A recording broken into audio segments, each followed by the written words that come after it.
Good morning students. अज असी करन जा रहे हैं नवा chapter body fluids and circulation, जिहदे विच असी हार्ट बारे पढ़ांगे, ब्लड बारे पढ़ांगे, ब्लड वैसल्स बारे पढ़ांगे। ब्लड वैसल्स दे विच आर्टरीज, वेन्स ते कैपिलरीज। पहला आपां करांगे circulatory system. It is a system of organs and structures which take part in flow of fluids for transport of materials inside an organism. The materials transported through circulatory system are water, oxygen, carbon dioxide, nutrients, vitamins, hormones and waste products। Means ਇਹਦੇ ਵਿੱਚ ਅਸੀਂ ਜਿਹੜੇ organs fluids ਦੀ circulation ਕਰਦੇ ਹੈ, transport ਕਰਦੇ ਹੈਗੇ ਆ। Heart ਤੋਂ ਜਿਹੜਾ ਬਲੱਡ ਹੈ ਸਾਰੇ ਪਾਸੇ ਜਾਂਦਾ ਹੈ। ਬਲੱਡਸ ਦੇ ਵਿੱਚ ਬਹੁਤ ਸਾਰੇ ਨਿਊਟਰੀਐਂਟਸ ਹੁੰਦੇ ਹੈਗੇ ਹੈ, ਆਕਸੀਜਨ ਹੁੰਦੀ ਹੈਗੀ ਹੈ, ਠੀਕ ਹੈ ਨਾ। ਮੀਨਸ ਸਾਰਿਆਂ ਨੂੰ ਟਰਾਂਸਪੋਰਟ ਕਰਦਾ ਹੈਗਾ ਹੈ ਇਹ ਸਿਸਟਮ, ठीक है। फ्लो ऑफ फ्लूइड्स नू ट्रांसपोर्ट करता मटीरियल्स नू ऑर्गेनिज्म की सारी बॉडी दे विच। वो fluids water, oxygen, CO2, nutrients, vitamins, hormones, waste products जिहड़े है हो सकते हैगे है। उस तो बाद जिहड़ा बॉडी फ्लूइड्स है ये दो तरह का हुंदा हैगा है, ICF एंड ECF। इन्हां दी फुल फॉर्म हैगी है intercellular fluid compartment. All the fluids inside the cell is called.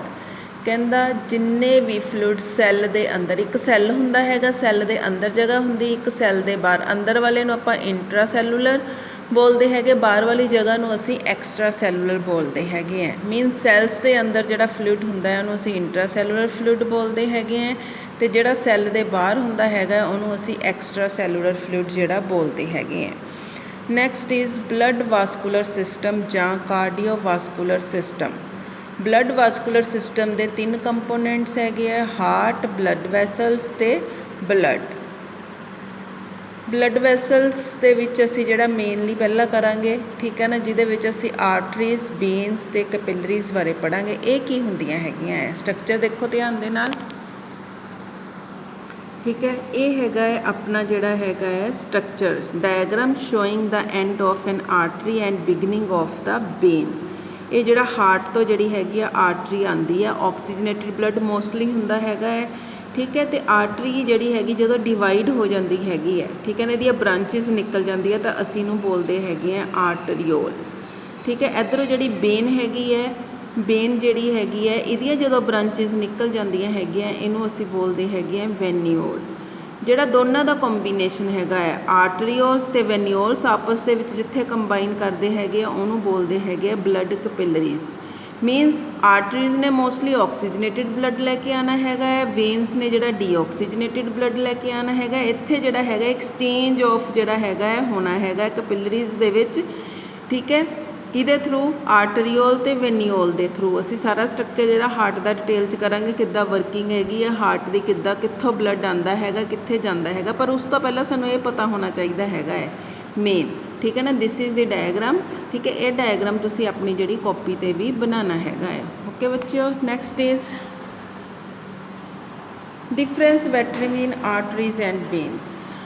Artery carry blood from heart to the body organs. Artery ने हमेशा जड़ा हार्ट तो ब्लड लैके सारी बॉडी के ऑर्गनस तक लैके जाना हैगा है, तो हमेशा जड़ा हैगा है ऑक्सीजनेटेड मोस्टली, एक्सैप्ट एक आर्टरी होंगी जिहदा पलमनरी आर्टरी है। जो असीं स्ट्रक्चर करांगे उन्होंने थोड़ा डिटेल समझाऊँगी, बस तुसीं हले फिलहाल इन्ना याद रखना सारियां ही आर्टरीज ऑक्सीजनेटेड ब्लड लैके जांदियां एक्सैप्ट पलमनरी आर्टरी।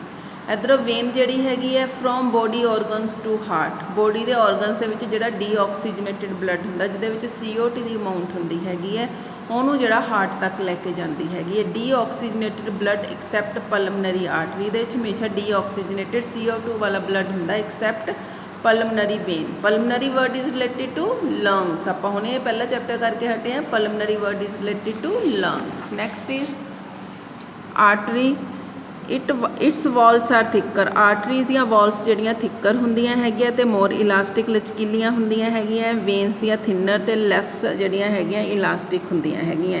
इहदा जिहड़ा ल्यूमन आर्टरी दा नैरो हुंदा हैगा, वेन दा वाइडर हुंदा हैगा है। आर्टरीज दे विच कोई वाल्व्स नहीं हुंदे हैगे, वेन्स दे विच वाल्व्स हुंदे हैगे है। ਇਹਦਾ ਜਿਹੜੀ ਹੈਗੀ ਪੋਜੀਸ਼ਨ ਕਾਫੀ ਡੀਪ ਤੱਕ ਚਲੀ ਜਾਂਦੀ ਹੈਗੀ ਹੈ, ਉੱਪਰ ਤੱਕ ਹੀ ਸੁਪਰਫੀਸ਼ੀਅਲ ਹੁੰਦੀ ਹੈਗੀ ਆ। ਬਲੱਡ ਫਲੋ ਕਹਿੰਦਾ ਕਾਫੀ ਹਾਈ ਪ੍ਰੈਸ਼ਰ ਦੇ ਨਾਲ ਜਿਹੜਾ ਹੈਗਾ ਹੁੰਦਾ ਹੈਗਾ। ਇਹਦੇ ਵਿੱਚ ਬਲੱਡ ਪ੍ਰੈਸ਼ਰ ਜਿਹੜਾ ਫਲੋ ਹੈ ਉਹ ਥੋੜ੍ਹਾ ਘੱਟ ਹੁੰਦਾ ਹੈਗਾ ਹੈ। ਇਹਦੇ ਵਿੱਚ ਥੋੜ੍ਹੇ ਬਹੁਤੇ ਜਰਕਸ ਲੱਗ ਸਕਦੇ, ਝਟਕੇ ਲੱਗ ਸਕਦੇ। ਇਹਦੇ ਵਿੱਚ ਸਮੂਥ ਹੁੰਦਾ ਹੈਗਾ, ਸਲੋ ਹੁੰਦਾ ਹੈਗਾ, ਇਸ ਕਰਕੇ ਨਹੀਂ ਲੱਗਦੇ ਹੈਗੇ ਹੈ। flow of blood is very fast, flow is slow. This is the main difference between arteries and vein। ਨਾਲ ਤੁਸੀਂ ਜਿਹੜਾ ਮੈਂ ਤੁਹਾਨੂੰ ਡਾਇਗਰਾਮ ਕਿਹਾ ਹੈਗਾ ਉਹ ਬਣਾਉਣਾ ਹੈਗੀ ਹੈ, ਉਹਦੀਆਂ ਮੈਂ ਤੁਹਾਨੂੰ ਪਿਕਸ ਜਿਹੜੀਆਂ ਹੈਗੀਆਂ ਭੇਜ ਦਊਂਗੀ। ਉਸ ਤੋਂ ਬਾਅਦ ਆ ਗਿਆ types of circulatory system. Circulatory system ਵੀ ਦੋ ਤਰ੍ਹਾਂ ਦਾ ਹੁੰਦਾ ਹੈਗਾ, open circulatory system and closed circulatory system. ਸਾਡਾ ਜਿਹੜਾ ਸਰਕੂਲੇਟਰੀ ਸਿਸਟਮ ਹੈਗਾ ਹੈ ਕਲੋਜ਼ਡ ਸਰਕੂਲੇਟਰੀ ਸਿਸਟਮ ਹੈ। ਕਿਉਂ ਕਲੋਜ਼ ਹੈਗਾ ਹੈ? ਸਾਡਾ ਜਿਹੜਾ ਬਲੱਡ ਹੈ ਉਹ ਫਲੋ ਕਰਦਾ ਹੈਗਾ ਹੈ ਬਲੱਡ ਵੈਸਲਸ ਦੇ ਥਰੂ। ਬਲੱਡ ਵੈਸਲਸ ਦੇ ਵਿੱਚ ਜਾਂ ਆਰਟਰੀਜ਼ ਦੇ ਵਿੱਚ ਬਲੱਡ ਹੋਊਗਾ ਜਾਂ ਵੇਨਸ ਦੇ ਵਿੱਚ ਹੋਊਗਾ, ਠੀਕ ਹੈ ਨਾ, ਕੈਪਿਲਰੀਜ਼ ਦੇ ਵਿੱਚ ਹੋਊਗਾ। ਤਾਂ ਮੀਨਸ ਇੱਕ ਟਿਊਬਸ ਦੇ ਥਰੂ ਜਿਹੜਾ ਹੈਗਾ ਬਲੱਡ ਜਿਹੜਾ ਹੈਗਾ ਫਲੋ ਕਰਦਾ ਹੈਗਾ ਹੈ, ਉਹਨੂੰ ਅਸੀਂ ਕਲੋਜ਼ ਸਰਕੂਲੇਟਰੀ ਜਿਹੜੀ ਹੈ ਸਿਸਟਮ ਜਿਹੜਾ ਬੋਲਦੇ ਹੈਗੇ ਹੈ। ਓਪਨ ਸਰਕੂਲੇਟਰੀ ਸਿਸਟਮ ਜਿਨ੍ਹਾਂ ਔਰਗੈਨਿਜ਼ਮ ਦੀ ਬੋਡੀ ਦੇ ਵਿੱਚ ਬਲੱਡ ਵੈਸਲਸ ਨਹੀਂ ਹੁੰਦੀਆਂ, ਬਲੱਡ ਇੱਦਾਂ ਹੀ ਫਲੋ ਕਰਦਾ ਹੈਗਾ ਹੈ, ਠੀਕ ਹੈ। Open circulatory system it is found in some annelids, it is found in all vertebrates. ਇਹਦਾ ਡਿਫਰੈਂਸ ਕਰ ਲਓ। ਇਹ ਜਿਹੜਾ ਐਨੀਲਿਡਸ ਦੇ ਵਿੱਚ ਹੁੰਦਾ ਹੈਗਾ ਹੈ, ਇਹ ਅਸੀਂ ਜਿਹੜੇ ਹੈਗੇ ਹਲੇ ਕਿੰਗਡਮ ਆਪਾਂ ਕੀਤੇ ਨਹੀਂ ਹੈਗੇ। ਕਿੰਗਡਮ ਦੇ ਵਿੱਚ ਅਸੀਂ ਸਾਰੇ ਕਿੰਗਡਮ ਜਦੋਂ ਕਰਾਂਗੇ, ਫਾਈਲਮ ਕਰਾਂਗੇ, ਫਿਰ ਤੁਹਾਨੂੰ ਪਤਾ ਲੱਗੂਗਾ। ਹਿਊਮਨ ਬੀਇੰਗਸ ਵਰਟੀਬ੍ਰੇਟਸ ਹੈਗੇ ਜਿਨ੍ਹਾਂ ਦੇ ਵਿੱਚ ਵਰਟੀਬਲ ਕੋਲਮ ਹੁੰਦਾ ਹੈਗਾ ਹੈ, ਠੀਕ ਹੈ। ਇਹ ਸਾਰੇ ਵਰਟੀਬ੍ਰੇਟਸ ਦੇ ਵਿੱਚ ਹੁੰਦੀ ਹੈਗੀ ਹੈ।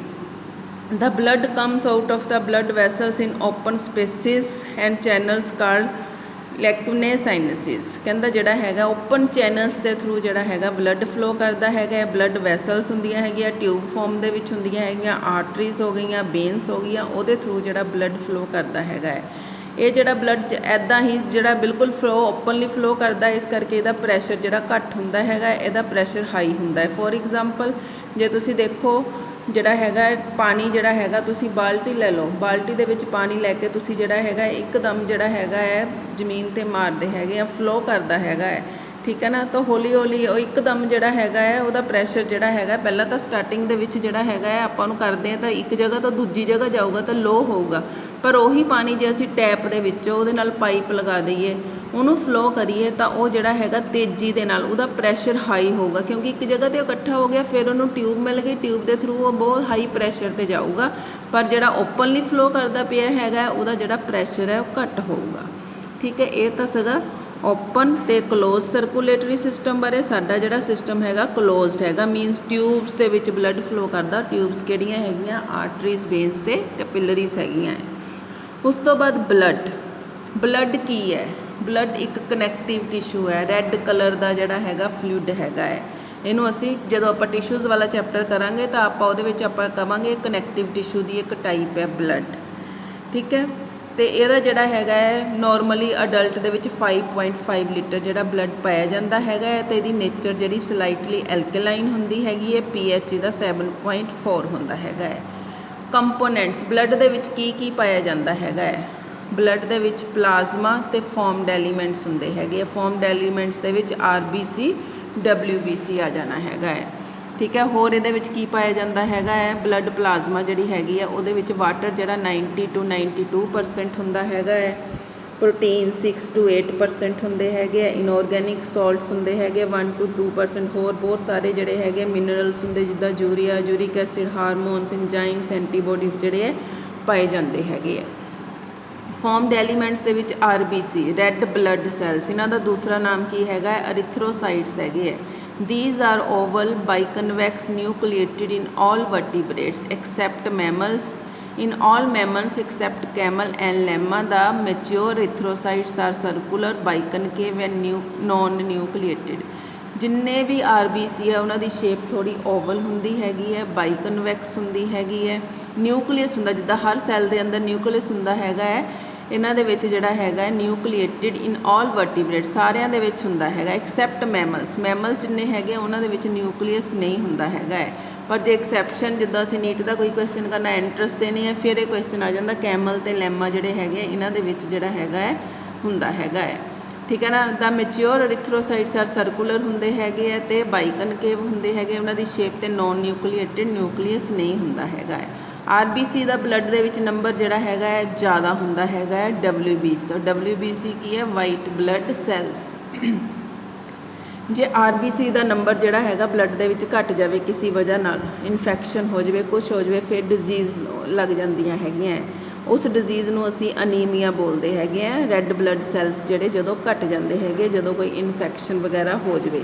ਕੇਵਲ ਕਿਸੇ ਇਨਫੈਕਸ਼ਨ ਨਾਲ ਰੈੱਡ ਬਲੱਡ ਸੈੱਲ ਦਾ ਨੰਬਰ ਵੱਧ ਵੀ ਸਕਦਾ ਹੈਗਾ, ਉਹਨੂੰ ਅਸੀਂ ਬੋਲਦੇ ਹੈਗੇ ਪੋਲੀਸਾਈਥੀਮੀਆ।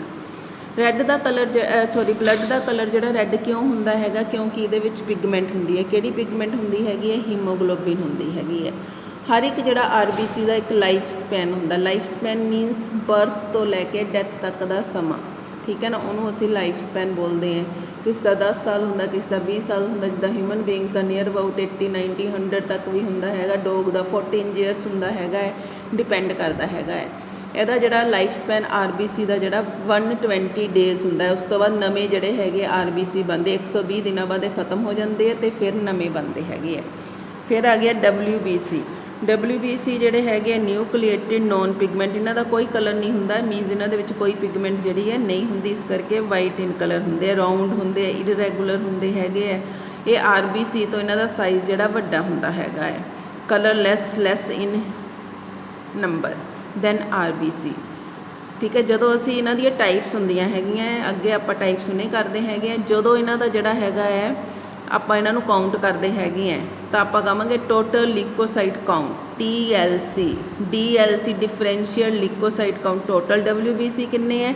ਫਿਰ WBC ਦੀਆਂ ਜਿਹੜੀਆਂ ਟਾਈਪਸ ਹੈਗੀਆਂ ਉਹ ਕਿੰਨੀਆਂ ਹੈਗੀਆਂ? ਉਹਨੂੰ ਡਿਫਰੈਂਸ਼ੀਅਲ ਮੀਨਸ ਅਲੱਗ-ਅਲੱਗ ਜਿਹੜੀਆਂ ਇਹਦੀਆਂ ਟਾਈਪਸ ਹੈਗੀਆਂ ਉਹ ਕਿੰਨੀਆਂ ਹੈਗੀਆਂ, ਉਹਦੇ ਅਕੋਰਡਿੰਗ ਅਸੀਂ ਇਹਨਾਂ ਦੀ TLC ਜਾਂ DLC ਆਪਾਂ ਦੇਖਦੇ ਡਾਕਟਰ ਦੇ ਜਾਂਦੇ ਹੈਗੇ, ਉਹ ਸਾਨੂੰ ਕਹਿ ਦਿੰਦਾ ਹੈਗਾ TLC ਜਾਂ DLC ਕਰਵਾ ਕੇ ਆਓ। ਜਦੋਂ ਬਲੱਡ ਦੇ ਵਿੱਚ ਇਨਫੈਕਸ਼ਨ ਹੋ ਜਾਂਦੀ, ਭੁੱਖ ਨਹੀਂ ਲੱਗਦੀ, ਜਾਂ ਡਾਈਜੈਸਟਿਵ ਸਿਸਟਮ 'ਚ ਕੋਈ ਪ੍ਰੋਬਲਮ ਹੁੰਦੀ, ਜਾਂ ਬੁਖਾਰ ਨਹੀਂ ਬਾਰ-ਬਾਰ ਉਤਰਦਾ ਹੈਗਾ ਹੈ, ਉਹਦਾ ਰੀਜ਼ਨ ਇਹੀ ਹੁੰਦਾ ਹੈ RBC ਜਾਂ WBC। ਆਪਾਂ ਕਹਿ ਦਿੰਦੇ ਡਾਕਟਰ ਨੂੰ ਜਾ ਕੇ, ਉਹ ਡਾਕਟਰ ਕਹਿੰਦਾ ਤੁਹਾਡੇ ਬਲੱਡ 'ਚ ਇਨਫੈਕਸ਼ਨ ਹੈ। ਹੁਣ ਤੁਸੀਂ ਸਾਇੰਸ ਸਟੂਡੈਂਟ ਹੈ, ਫਿਰ ਤੁਹਾਨੂੰ ਪਤਾ ਹੋਣਾ ਚਾਹੀਦਾ ਹੈਗਾ ਬਲੱਡ 'ਚ ਇਨਫੈਕਸ਼ਨ ਦਾ ਮਤਲਬ ਕੀ ਹੈਗਾ ਹੈ। RBC WBC ਦਾ ਨੰਬਰ ਘੱਟ ਵੱਧ ਹੋ ਸਕਦਾ ਹੈ, ਇਹਨਾਂ ਦੀ ਟਾਈਪਸ ਦਾ ਨੰਬਰ ਘੱਟ ਵੱਧ ਹੋ ਸਕਦਾ ਹੈ, that is called infection. Leukaemia abnormal increase of WBC। ਜਦੋਂ WBC ਦਾ ਨੰਬਰ ਜ਼ਿਆਦਾ ਵੱਧ ਜਾਂਦਾ ਹੈਗਾ, ਜਿੰਨਾ ਨੋਰਮਲ ਚਾਹੀਦਾ ਹੈ, ਉਹਨੂੰ ਅਸੀਂ ਲਿਕੀਮੀਆ ਬੋਲਦੇ ਹੈਗੇ ਹਾਂ। ਜਦੋਂ ਘਟ ਜਾਂਦਾ ਹੈਗਾ WBC ਦਾ ਨੰਬਰ, ਠੀਕ ਹੈ ਨਾ, ਉਹਨੂੰ ਅਸੀਂ ਜਿਹੜਾ ਹੈਗਾ ਲਿਕੋਪੀਨੀਆ ਬੋਲਦੇ ਹੈਗੇ ਹਾਂ। Next is leucocytes divided into 2 categories. ਹੁਣ ਮੈਂ ਜਿੱਦਾਂ ਪਿੱਛੇ ਕਿਹਾ ਸੀਗਾ ਇਹਦੀਆਂ ਟਾਈਪਸ ਹੁੰਦੀਆਂ ਹੈਗੀਆਂ WBC ਦੀਆਂ ਗ੍ਰੈਨੂਲੋਸਾਈਟਸ ਐਂਡ ਗ੍ਰੈਨੂਲੋਸਾਈਟਸ। ਗ੍ਰੈਨੂਲੋਸਾਈਟਸ ਜਿਹੜੇ ਹੈਗੇ ਸਾਈਟੋਪਲਾਜ਼ਮ ਦੇ ਅੰਦਰ ਹੁੰਦੇ ਹੈਗੇ ਹੈ, ਜਿਨ੍ਹਾਂ ਦੇ ਅੰਦਰ ਜਿਹੜੇ ਛੋਟੇ-ਛੋਟੇ ਗ੍ਰੈਨੂਲਸ ਪਾਏ ਜਾਂਦੇ। ਇਹਦੀਆਂ ਟਾਈਪਸ ਹੁਣ ਮੈਂ ਪਿੱਛੇ ਦੱਸਿਆ ਸੀ ਨਾ, ਟਾਈਪਸ ਹੁੰਦੀਆਂ WBC ਦੀਆਂ, ਇਹ ਟਾਈਪਸ ਹੁੰਦੀਆਂ ਹੈਗੀਆਂ ਨਿਊਟ੍ਰੋਫਿਲਸ, ਬੇਸੋਫਿਲਸ, ਐਸੀਡੋਫਿਲਸ। ਜਿਹੜੇ ਹੈਗੇ ਆ ਮੇਨਲੀ ਜਿਹੜੇ ਨਿਊਟ੍ਰੋਫਿਲਸ ਹੁੰਦੇ ਹੈਗੇ ਆ, ਇਹਨਾਂ ਦੀਆਂ ਕਿੰਨੀਆਂ ਲੋਬਸ ਹੁੰਦੀਆਂ ਹੈਗੀਆਂ। ਨਿਊਕਲੀਅਸ ਜ਼ਿਆਦਾਤਰ ਇਸ ਤਰ੍ਹਾਂ ਦਾ ਹੁੰਦਾ ਹੈਗਾ ਹੈ, ਠੀਕ ਹੈ ਨਾ, ਉਹਦੀਆਂ ਅੱਗੇ ਲੋਬਸ ਬਣੀਆਂ ਹੋਈਆਂ ਹੁੰਦੀਆਂ ਹੈਗੀਆਂ, ਕਿੰਨੀਆਂ ਸਾਰੀਆਂ ਲੋਬਸ ਹੋਣ, ਉਹਨੂੰ ਅਸੀਂ ਬੋਲਦੇ ਹੈਗੇ ਆ ਨਿਊਟ੍ਰੋਫਿਲਸ। ਬੇਸੋਫਿਲਸ ਜਿਹਦੀਆਂ 3 ਲੋਬਸ ਪਾਈਆਂ ਜਾਂਦੀਆਂ ਹੈਗੀਆਂ। ਐਸੀਨੋਫਿਲਸ ਜਿਹੜੀਆਂ 2 ਲੋਬਸ ਪਾਈਆਂ ਜਾਂਦੀਆਂ ਹੈਗੀਆਂ। ਗ੍ਰੈਨੂਲੋਸਾਈਟਸ ਜਿਨ੍ਹਾਂ ਦੇ ਵਿੱਚ ਗ੍ਰੈਨੂਲਸ ਹੁੰਦੇ ਹੀ ਨਹੀਂ ਹੈਗੇ, ਠੀਕ ਹੈ ਨਾ, ਸਾਈਟੋਪਲਾਜ਼ਮ ਦੇ ਵਿੱਚ। ਨਿਊਕਲੀਅਸ ਇਜ਼ ਨੋਨ ਲੋਬੂਲੇਟਿਡ, ਅਤੇ ਜਿਸ ਤਰ੍ਹਾਂ ਇਹਦੇ ਵਿੱਚ ਨਿਊਕਲੀਅਸ ਡਿਵਾਈਡ ਹੋਇਆ ਹੋਇਆ, ਇਹਨਾਂ ਦੇ ਵਿੱਚ ਨਿਊਕਲੀਅਸ ਜਿਹੜਾ ਨਹੀਂ ਡਿਵਾਈਡ ਹੋਇਆ ਹੁੰਦਾ, ਉਹਦੀਆਂ ਕੋਈ ਲੋਬਿਊਲਸ ਜਿਹੜੀਆਂ ਨਹੀਂ ਹੁੰਦੀਆਂ, ਨਿਊਕਲੀਅਸ ਹੀ ਡਿਵਾਈਡ ਹੋਇਆ ਹੈ। ਇਹਦੀ ਅੱਗੇ ਟਾਈਪਸ ਮੋਨੋਸਾਈਟਸ, ਮੋਟਾਈਲ ਮੂਵ ਕਰ ਸਕਦੇ, ਇੱਕ ਜਗ੍ਹਾ ਤੋਂ ਦੂਜੀ ਜਗ੍ਹਾ ਜਾ ਸਕਦੇ ਹੈ। ਫੈਗੋਸਿਟਿਕ ਇਨ ਨੇਚਰ ਹੁੰਦੇ ਹੈਗੇ ਹੈ। ਇਨਗਲਫ ਬੈਕਟੀਰੀਆ, ਡੈਮੇਜ ਸੈਲਸ, ਕੋਈ ਡੈਮੇਜ ਸੈੱਲ ਹੈ, ਕੋਈ ਖ਼ਰਾਬ ਸੈੱਲ ਹੈ, ਕੋਈ ਹੈਗਾ, ਉਹਨੂੰ ਸਾਰੇ ਨੂੰ ਇਹ ਖਾ ਲੈਂਦੇ ਹੈਗੇ ਹੈ। ਲਿੰਫੋਸਾਈਟਸ ਫਿਰ ਇਹਦੇ ਵਿੱਚ ਹੁੰਦੇ ਹੈਗੇ ਆ T ਸੈਲਸ ਅਤੇ B ਸੈਲਸ। ਇਹ T ਸੈਲਸ ਅਤੇ B ਸੈਲਸ ਜਿਹੜੀ ਹੈ ਬੋਡੀ ਨੂੰ ਇਮਿਊਨਿਟੀ ਪ੍ਰੋਵਾਈਡ ਕਰਦੇ ਹੈਗੇ, ਬੋਡੀ ਨੂੰ ਬਿਮਾਰੀਆਂ ਤੋਂ ਲੜਨ ਦੀ ਜਿਹੜੀ ਹੈਗੀ ਹੈ ਸ਼ਕਤੀ ਪ੍ਰੋਵਾਈਡ ਕਰਦੇ ਹੈਗੇ ਆ। B ਸੈਲਸ ਮੇਨਲੀ ਜਿਹੜੇ ਹੈਗੇ ਆ ਐਂਟੀਬੋਡੀਜ਼ ਪ੍ਰੋਡਿਊਸ ਕਰਦੇ ਹੈਗੇ ਆ। T ਸੈਲਸ ਜਿਹੜੇ ਹੈਗੇ ਆ ਸਿੱਧੇ 4 ਤਰ੍ਹਾਂ ਦੇ ਹੁੰਦੇ ਆ, ਡਾਇਰੈਕਟ ਜਿਹੜਾ ਇਨਫੈਕਟ ਕਰਦੇ ਹੈਗੇ ਆ, ਤਾਂ ਬਹੁਤ ਸਾਰੇ ਮਾਈਕਰੋ ਔਰਗੈਨਿਜ਼ਮ ਤੋਂ ਸਾਨੂੰ ਜਿਹੜਾ ਹੈਗਾ ਹੈ ਬਚਾ ਲੈਂਦੇ ਹੈਗੇ ਆ। ਇਹ ਡਿਫਰੈਂਸ ਹੋ ਗਿਆ B ਸੈੱਲ ਅਤੇ T ਸੈਲਸ ਦਾ। B cells these are formed in the bone marrow or liver. ਇਹ ਜ਼ਿਆਦਾਤਰ ਜਿਹੜੇ ਬੋਨ ਮੈਰੋ ਦੇ ਵਿੱਚ ਹੀ ਬਣਦੇ ਹੈਗੇ ਆ, ਜਿਹੜੇ ਹੈਗੇ ਆ ਫਿਟਸ ਦੇ ਵਿੱਚ, ਲੀਵਰ ਦੇ ਵਿੱਚ ਵੀ ਬਣ ਜਾਂਦੇ, ਲੇਕਿਨ ਮੇਨਲੀ ਇਹ ਜਿਹੜੀ ਹੈ ਬੋਨ ਮੈਰੋ, ਜਿਹੜੀ ਬੋਨ ਦੇ ਵਿੱਚ ਖਾਲੀ ਜਗ੍ਹਾ ਹੁੰਦੀ ਹੈ, ਉੱਥੋਂ ਬਣਦੇ ਹੈਗੇ। ਇਹ ਜਿਹੜਾ ਸਾਡਾ ਥਾਈਮਸ ਗਲੈਂਡ ਜਿਹੜਾ ਚੈਸਟ ਦੇ ਵਿੱਚ ਹੁੰਦਾ ਹੈਗਾ, ਉੱਥੋਂ ਬਣਦੇ ਹੈਗੇ ਆ। ਇਹ ਐਂਟੀਬੋਡੀਜ਼ ਪ੍ਰੋਡਿਊਸ ਕਰਦੇ ਹੈਗੇ ਆ, ਠੀਕ ਹੈ ਨਾ, ਜਿਹਦੇ ਨਾਲ ਐਂਟੀਜਨ ਕੀ ਹੈ, ਫੋਰਨ ਪਾਰਟੀਕਲ, ਜਿਹੜਾ ਚੀਜ਼ ਅੰਦਰ ਗਈ ਹੈ, ਕੋਈ ਬੈਕਟੀਰੀਆ ਵੀ ਹੋ ਸਕਦਾ, ਕੋਈ ਵਾਇਰਸ ਵੀ ਹੋ ਸਕਦਾ ਹੈਗਾ ਹੈ। ਇਹ ਜਿਹੜੇ ਹੈਗੇ mainly whole cell directly attack ਦਾ ਉਹ ਐਂਟੀਜਨ ਹੈ, ਡਾਇਰੈਕਟਲੀ ਜਿਹੜਾ ਅਟੈਕ ਕਰ ਦਿੰਦੇ ਹੈਗੇ। ਦੇ ਫਾਰਮ ਹਾਰਮੋਨਲ ਇਮਿਊਨਿਟੀ, ਜਿਹੜੀ ਐਂਟੀਬਾਡੀ ਪ੍ਰੋਡਿਊਸ ਕਰਕੇ ਸਾਡੀ ਬੋਡੀ ਨੂੰ ਬਿਮਾਰੀਆਂ ਤੋਂ ਲੜਨ ਦੀ ਸ਼ਕਤੀ ਪ੍ਰੋਵਾਈਡ ਕਰਦੇ ਹੈਗੇ, ਉਹਨੂੰ ਅਸੀਂ ਹਿਊਮੋਰਲ ਇਮਿਊਨਿਟੀ ਬੋਲਦੇ ਹਾਂ। ਸੈਲਸ ਜਿਹੜੀ ਸਾਡੀ ਬੋਡੀ ਨੂੰ ਬਿਮਾਰੀਆਂ ਤੋਂ ਲੜਨ ਦੀ ਸ਼ਕਤੀ ਪ੍ਰੋਵਾਈਡ ਕਰਦੇ ਆ, ਉਹਨੂੰ ਸੈੱਲ ਮੀਡੀਏਟਿਡ ਇਮਿਊਨਿਟੀ ਬੋਲਦੇ ਹੈਗੇ ਆ। ਬੀ ਸੈਲਸ ਦੀਆਂ ਕੋਈ ਟਾਈਪਸ ਨਹੀਂ ਹੁੰਦੀਆਂ। ਟੀ ਸੈੱਲ ਦੀਆਂ ਮੇਨਲੀ 3 ਟਾਈਪਸ ਹੁੰਦੀਆਂ, killer cells, helper cells, suppressor cells. ਇੱਕ ਹੋਰ ਹੁੰਦੀ ਆ, ਉਹ ਅਸੀਂ +2 ਦੇ ਵਿੱਚ ਕਰਾਂਗੇ, ਠੀਕ ਹੈ। ਇਸ ਤਰ੍ਹਾਂ ਇਹ ਬੋਡੀ ਨੂੰ ਜਿਹੜੀ ਹੈਗੀ ਆ ਪ੍ਰੋਟੈਕਸ਼ਨ ਪ੍ਰੋਵਾਈਡ ਜਿਹੜੀ ਹੈਗੀ ਆ ਕਰਦੇ ਹੈਗੇ ਆ। ਇਹ ਸੀਗਾ ਬੱਚਿਓ ਇਹਦੇ ਬਾਰੇ। ਓਕੇ ਬੱਚਿਓ, ਨੈਕਸਟ ਇੱਕ ਰਹਿ ਗਿਆ ਇਹਦੇ ਵਿੱਚ ਪਲੇਟਲੈਟਸ ਦੇ ਵਿੱਚ ਜਿਹੜੀ ਹੈਗੀ ਹੈ, ਇਹ ਜਿਹੜੇ mainly smallest size, colourless, present only in the blood of mammals ਦੇ ਬਲੱਡ ਦੇ ਵਿੱਚ ਪਾਏ ਜਾਂਦੇ ਹੈਗੇ। ਪਲੇਟਲੈਟਸ ਜਿਹੜੇ ਹੈਗੇ ਆ ਮੇਨਲੀ ਜਿਹੜੀ ਹੈਗੀ ਜਦੋਂ ਇਹਨਾਂ ਦਾ ਨੰਬਰ ਘੱਟ ਜਾਵੇ ਤਾਂ ਵੀ ਪ੍ਰੋਬਲਮ ਆਉਂਦੀ ਹੈ, ਜਦੋਂ ਵੱਧ ਜਾਵੇ ਉਦੋਂ ਵੀ ਪ੍ਰੋਬਲਮ ਆਉਂਦੀ ਹੈਗੀ ਹੈ। ਜਦੋਂ ਘੱਟ ਜਾਵੇ ਇਹਨੂੰ ਥਰੋਮਬੋਸਾਈਟੋਪੀਨੀਆ ਬੋਲਦੇ ਹੈਗੇ ਆ, ਜਦੋਂ ਵੱਧ ਜਾਵੇ ਤਾਂ ਇਹਨੂੰ ਥਰੋਮਬੋਸਾਈਟੋਸਿਸ ਬੋਲਦੇ ਹੈਗੇ ਆ। ਮੇਨਲੀ ਇਹ ਕੀ ਕਰਦੇ ਹੈਗੇ ਆ, ਬਲੱਡ ਕਲੋਟਿੰਗ ਤੋਂ ਬਚਾਉਂਦੇ ਹੈਗੇ ਆ, ਹੈਲਪ ਕਰਦੇ ਹੈਗੇ ਆ। ਮੀਨਸ ਬਲੱਡ ਕਲੋਟਿੰਗ ਜਿਹੜੀ ਪ੍ਰੋਸੈਸ ਹੈਗੀ ਹੈ, ਜਿਹਦੇ ਵਿੱਚ ਕੀ ਹੈ ਸਾਡੀ ਜਿਹੜੀ ਹੈ ਬਲੀਡਿੰਗ ਖੂਨ ਦੀ ਹੋਣੀ ਉਹ ਰੁਕ ਜਾਂਦੀ ਹੈਗੀ ਹੈ। An injury platelets release an number of platelet factors and enzyme thromboplastin which cause clotting of the blood to prevent excessive bleeding and also help in regeneration of cells. ਆਪਾਂ ਕਈ ਵੇਲੇ ਦੇਖਦੇ ਹਾਂ ਸਾਡੇ ਜਿਹੜੀ ਛੋਟੀ ਮੋਟੀ ਸੱਟ ਲੱਗਦੀ ਹੈ, ਉਂਗਲੀ 'ਤੇ ਲੱਗਦੀ ਹੈ, ਪੈਰ 'ਤੇ ਲੱਗਦੀ ਹੈ, ਬਾਂਹ 'ਤੇ ਲੱਗਦੀ, ਕਿਤੇ ਜੇ ਛੋਟੀ ਮੋਟੀ ਸੱਟ ਹੋਵੇ ਤਾਂ ਉਹਦੇ ਵਿੱਚੋਂ ਕਈ ਵੇਲੇ ਖੂਨ ਵਗਣਾ ਜਿਹੜਾ ਸ਼ੁਰੂ ਹੋ ਜਾਂਦਾ ਹੈਗਾ ਹੈ। ਫਿਰ ਉਹ ਜਿਹੜੀ ਬਲੀਡਿੰਗ ਹੈਗੀ ਹੈ ਉਹ ਜਿਹੜੀ ਹੈਗੀ 3 ਜਾਂ 6 ਮਿੰਟ ਤੱਕ ਹੁੰਦੀ ਹੈਗੀ ਹੈ, ਜੇ ਮਾਈਨਰ ਜਿਹੀ ਹੋਵੇ। ਜੇ ਜ਼ਿਆਦਾ ਹੋਵੇ ਫਿਰ ਤਾਂ ਸਾਨੂੰ ਡਾਕਟਰ ਕੋਲ ਜਾਣਾ ਹੀ ਪੈਂਦਾ, ਸਿਰ 'ਚ ਹੋ ਜਾਵੇ, ਕਿਤੇ ਹੋ ਜਾਵੇ, ਫਿਰ ਤਾਂ ਸਰਜਰੀ ਹੁੰਦੀ ਹੈਗੀ, ਡਾਕਟਰ ਆਪਣੇ ਅਕੋਰਡਿੰਗ ਕੰਮ ਕਰਦਾ ਹੈ। ਬਟ ਨੋਰਮਲ ਜਿਹੜਾ ਪ੍ਰੋਸੈਸ ਹੈਗਾ ਹੈ ਉਹ ਜਿਹੜਾ ਹੈਗਾ ਬਲੀਡਿੰਗ ਰੋਕਣ ਦਾ 3 ਜਾਂ 6 ਮਿੰਟ ਦਾ ਹੁੰਦਾ ਹੈਗਾ ਹੈ। ਬਲੀਡਿੰਗ ਰੋਕਣ ਦੀ ਪ੍ਰੋਸੈਸ ਨੂੰ ਬੋਲਦੇ ਹੈਗੇ ਆ ਬਲੱਡ ਕਲੋਟਿੰਗ, ਠੀਕ ਹੈ। ਉਹਦੇ ਵਿੱਚ ਜਿਹੜੇ ਪਲੇਟਲੈਟ ਫੈਕਟਰ ਰਿਲੀਜ਼ ਹੁੰਦੇ ਆ, ਥ੍ਰੋਮਬੋਪਲਾਸਟਿਨ, ਅਸੀਂ ਨੈਕਸਟ ਜਿਹੜੇ ਲੈਕਚਰ ਦੇ ਵਿੱਚ ਆਪਾਂ ਬਲੱਡ ਕਲੋਟਿੰਗ ਵੀ ਕਰਾਂਗੇ, ਠੀਕ ਹੈ। ਹੁਣ ਇਹਦੇ ਲਈ ਥੋੜ੍ਹਾ ਜਿਹਾ ਮੀਨਸ ਇਹ ਜਿਹੜੇ ਪਲੇਟਲੈਟਸ ਹੈਗੇ ਆ ਬਲੀਡਿੰਗ ਤੋਂ ਰੋਕਣ ਦੇ ਵਿੱਚ ਜਿਹੜੀ ਹੈਗੀ ਹੈ ਹੈਲਪ ਹੈ ਉਹ ਕਰਦੇ ਹੈਗੇ ਆ, ਠੀਕ ਹੈ। ਓਕੇ ਬੱਚਿਓ, ਥੈਂਕਸ। ਜੇ ਕਿਸੇ ਨੂੰ ਕੋਈ ਪ੍ਰੋਬਲਮ ਹੈ ਤਾਂ ਮੈਨੂੰ ਜ਼ਰੂਰ ਪੁੱਛਿਓ।